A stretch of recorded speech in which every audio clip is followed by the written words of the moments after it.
कैसे हैं दोस्तों। स्वागत करते हैं एक और नए वीडियो में। और परमेश्वर का वचन आपके सामने फिर से लेके आए हैं। ये बहुत ही इम्पोर्टेंट, बहुत ही खास ये वीडियो आपके लिए हम बना के लाए हैं।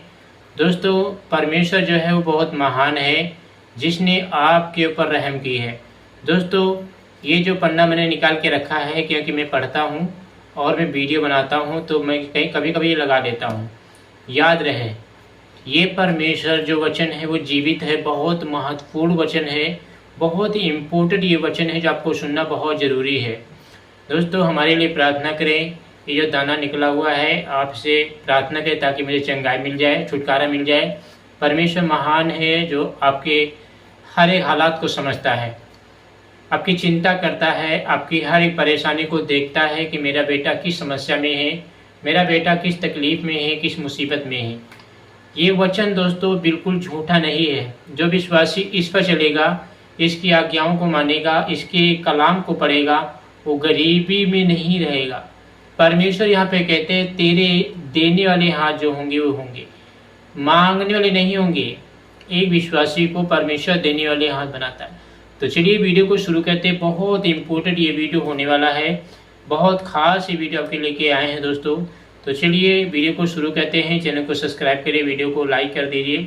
यहाँ पे परमेश्वर का वचन कहता है, 10 कोड़ियों के बारे में परमेश्वर क्या करता है, धन्यवाद करता है।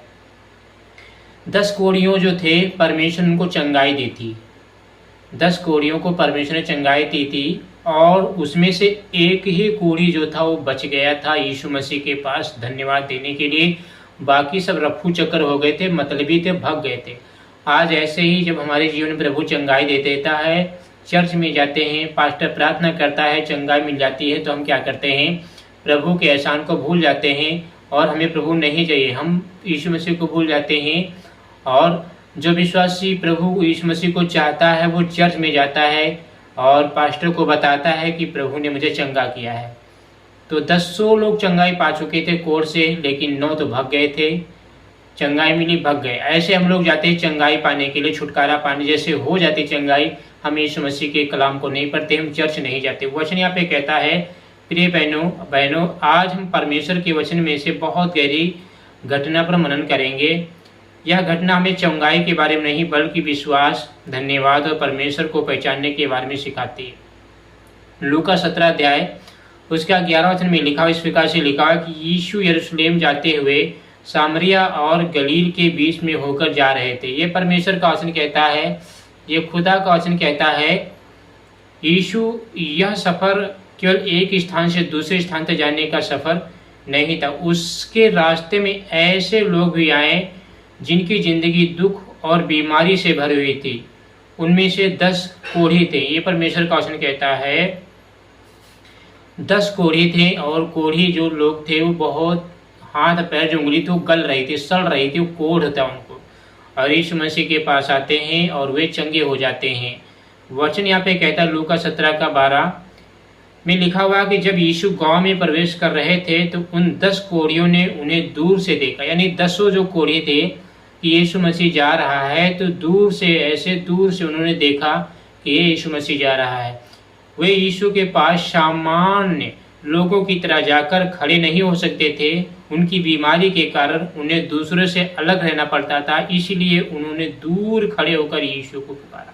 जब एक इंसान को कोढ़ की बीमारी हो जाती है, तो छुआछूत की बीमारी होती है, तो लोग उसको अगर छुएंगे तो उसको भी कोढ़ हो जाएगा। ऐसी बीमारी थी, जैसे टीबी की बीमारी होती है, छींकने से इन्फेक्शन अगर हो जाते हैं, एक दूसरे से फैल जाते हैं, ऐसी बीमारी थी। कोढ़ जो था एक दूसरे से फैल सकता था, इसीलिए उन कोढ़ियों के पास कोई खड़ा नहीं होता था। दोस्तों, यहाँ पे परमेश्वर का वचन कहता है, तो वो कोढ़ी लोग थे, दूर से यीशु मसीह को पुकारते हैं और कहते हैं कि हे परम प्रधान परमेश्वर, मुझ पर दया कर। लूका 17 का 13 में लिखा हुआ है, वे ऊंचे शब्द से कहते हैं, क्या कहते हैं कि हे यीशु, हे यीशु, हे स्वामी, हम पर दया कर। ऐसे लोग कोढ़ी चिल्लाते हैं, ऐसे दूर से कोढ़ी लोग यीशु मसीह को पुकारते हैं, कहते हैं कि हे यीशु, मुझ पर दया कर। ऐसे वो क्या करते हैं, प्रार्थना करते हैं। ध्यान दीजिए, उन्होंने यीशु से अपनी समस्या छिपाई नहीं, उन्होंने अपनी आवश्यकता उनके सामने रख दी। कभी कभी हमारे जीवन में भी ऐसी परिस्थितियां आती हैं जब हमें लगता है कि कोई रास्ता नहीं बचा है, ऐसे समय में भी निराश होकर बैठने के बजाय परमेश्वर को पुकारना चाहिए। यानी एक विश्वासी को क्या करना चाहिए कि परमेश्वर पर भरोसा रखना चाहिए, परमेश्वर को पुकारना चाहिए, हमें निराश नहीं रहना चाहिए, हमें एकांत में जाकर प्रार्थना करना चाहिए और प्रभु को अपनी सारी समस्याओं को बताना चाहिए, प्रभु को अपनी सारी तकलीफों को शेयर करना चाहिए दोस्तों। फिर लूका 17:14 में कहता है कि मैं यीशु ने उनसे कहा कि जाओ और अपने याजकों को दिखाओ। जब उन्होंने चंगाई पाई तो यीशु मसीह ने कहा अब तुम जाओ, याजकों को दिखाओ कि मैं चंगा हो गया हूँ, मुझे मेरा नाम बताओ कि यीशु मसीह ने चंगा किया है, जाओ। आगे ध्यान देना, यहाँ एक महत्वपूर्ण बात है कि यीशु ने उनसे कहा कि वे आगे बढ़े। उन्होंने यीशु के कहे हुए वचन पर भरोसा किया और चलते गए, और वचन कहता कि जाते जाते वे शुद्ध हो गए। यानी यीशु मसीह ने कहा, उस समय यीशु मसीह ने चंगाई नहीं दी थी, उस समय ये कहा था कि तुम जाओ और याजकों को दिखाओ। तो उस समय चंगे नहीं हो गए थे, जब वे चलने लगे थे, जब वे दूर जाने लगे थे, तब उन्हें क्या हुआ कि मैं चंगाई पा चुका हूँ, मुझे कोढ़ जा रहा है, मेरी बीमारी जा रही है। ऐसे लोग जो है शुद्ध होते चले गए। वचन कहता है जाते जाते वे शुद्ध हो गए। इस घटना में हमें विश्वास की एक महत्वपूर्ण शिक्षा मिलती है कि कई बार परमेश्वर हमारे जीवन में अपना कार्य उस क्षण शुरू करता है जब हम उसके वचन पर भरोसा करके आगे कदम बढ़ाते हैं। यानी कभी कभी हमारी प्रार्थना को उत्तर नहीं मिलता है, कभी कभी हमारी प्रार्थना हम करते उत्तर नहीं मिलता है। क्यों? क्योंकि परमेश्वर दोस्तों चाहता है कि हम और प्रार्थना करें, उसके वचन पर विश्वास करें, उसकी आज्ञाओं को माने, हम आगे बढ़े, निराश ना हो, परेशान ना हो, क्योंकि परमेश्वर हमारे जीवन में काम करता है। लेकिन यहाँ कहानी समाप्त नहीं होती है। लूका 17:15 में कहता है, बताता है कि उन 10 में से एक व्यक्ति ने जब देखा कि वह चंगा हो गया है तो वह लौट आया और ऊंचे शब्द से परमेश्वर की बड़ाई करने लगा। उसने अपनी चंगाई को लेकर एक लाभ की तरफ नहीं देखा, उसने पहचान लिया कि उसके जीवन में जो हुआ उसके लिए परमेश्वर की स्तुति करनी चाहिए। 10 लोग चंगाई पा चुके थे, सब चले गए थे, 9 चले गए थे, लेकिन एक जो आखिरी बचा था वो यीशु मसीह की बड़ाई करने लगा। उसने सोचा कि अगर मुझे चंगाई यीशु मसीह ने दिया है तो मैं बड़ाई करता हूँ, परमेश्वर की बड़ाई करता हूँ, लोगों को बताता हूँ, याजकों को दिखाता हूँ। लेकिन 9 मतलबी निकले, बाकी चले गए और एक परमेश्वर की महिमा करी, उसने स्तुति करी, उसने धन्यवाद करी, उसने बड़ाई करना शुरू किया। उसने अपनी चंगाई को लाभ समझकर नहीं लिया कि मैं लाभ मिला, चंगाई मिल गई, छोड़ो हटाओ, यीशु कौन है, लेकिन उसने महिमा की। लूका फिर देखते हैं, लूका 17:16 में लिखा है कि वह यीशु के पांव पर मुंह के बल गिरकर उनका धन्यवाद करने लगा और वह सामरी था। यानी यीशु मसीह के पांव पर गिरा और धन्यवाद करने लगा क्योंकि वह सामरी था। आप भी जब को आपको चंगाई मिल जाती है, छुटकारा मिल जाता है, तो आप भी परमेश्वर का धन्यवाद करें, आप भी प्रभु की महिमा करें, आप भी प्रभु की स्तुति करें, आप भी प्रभु की बड़ाई करें। कहें कि हे प्रभु, हे यीशु नासरी, तू ही मुक्तिदाता है, तू ही परमेश्वर है, तू ही न्यायी है, मेरे जीवन में काम कर, उद्धार कर, मेरी हर इच्छा पूरी कर। परमेश्वर से आप प्रार्थना कर सकते हैं। इसके बाद यीशु ने एक बहुत गंभीर प्रश्न पूछा। लूका 17:17 में लिखा हुआ है, यीशु कहते हैं क्या 10 शुद्ध ना हुए तो वे फिर 9 कहाँ गए? यानी यीशु मसीह आप पूछते हैं कि मैंने 10 लोगों को चंगा किया था, फिर 9 कहाँ चले गए? तू ही अकेला बचा है, 9 तो फुर्र हो गए थे, भाग गए थे। ये परमेश्वर का वचन कहता है, यीशु मसीह पूछ रहे। सोचिए, 10 लोगों को चंगाई मिली थी, लेकिन धन्यवाद करने के लिए एक ही वापस आया। ऐसे ही जब हमारे जीवन में प्रभु चंगाई दे देते, छुटकारा देते हैं, जब तक नहीं देते हैं तब तक धन्यवाद करते रहते हैं, प्रार्थना करते रहते हैं, प्रभु की स्तुति करते हैं। लेकिन जब हमारा काम निकल जाता है तो वचन यहाँ पे कहता है हम प्रभु को भूल जाते हैं, हम प्रभु को छोड़ देते हैं, हम प्रभु की उपासना नहीं करते हैं, प्रभु का धन्यवाद नहीं करते हैं, हम भूल जाते हैं। ये दोस्तों परमेश्वर का वचन कहता है। इसमें हमें अपने जीवन के बारे में भी विचार करना चाहिए। जब हम परेशानी में होते हैं, जब हम परमेश्वर को बहुत पुकारते हैं, लेकिन जब हमारी समस्या दूर हो जाती है तो क्या हम उसकी तरफ परमेश्वर को धन्यवाद देते हैं? ये बात सही है कि जब मेरी चंगाई मिल जाती है, जब हमें छुटकारा मिल जाता है, जब प्रभु यीशु मसीह हमें आशीष दे देते हैं, जब प्रभु यीशु मसीह हमें ब्लेसिंग कर देते हैं, तो क्या हम परमेश्वर की तरफ आते हैं? क्या हम परमेश्वर की तरफ देखते हैं या परमेश्वर से प्रार्थना करते हैं, धन्यवाद करते हैं, करते नहीं है?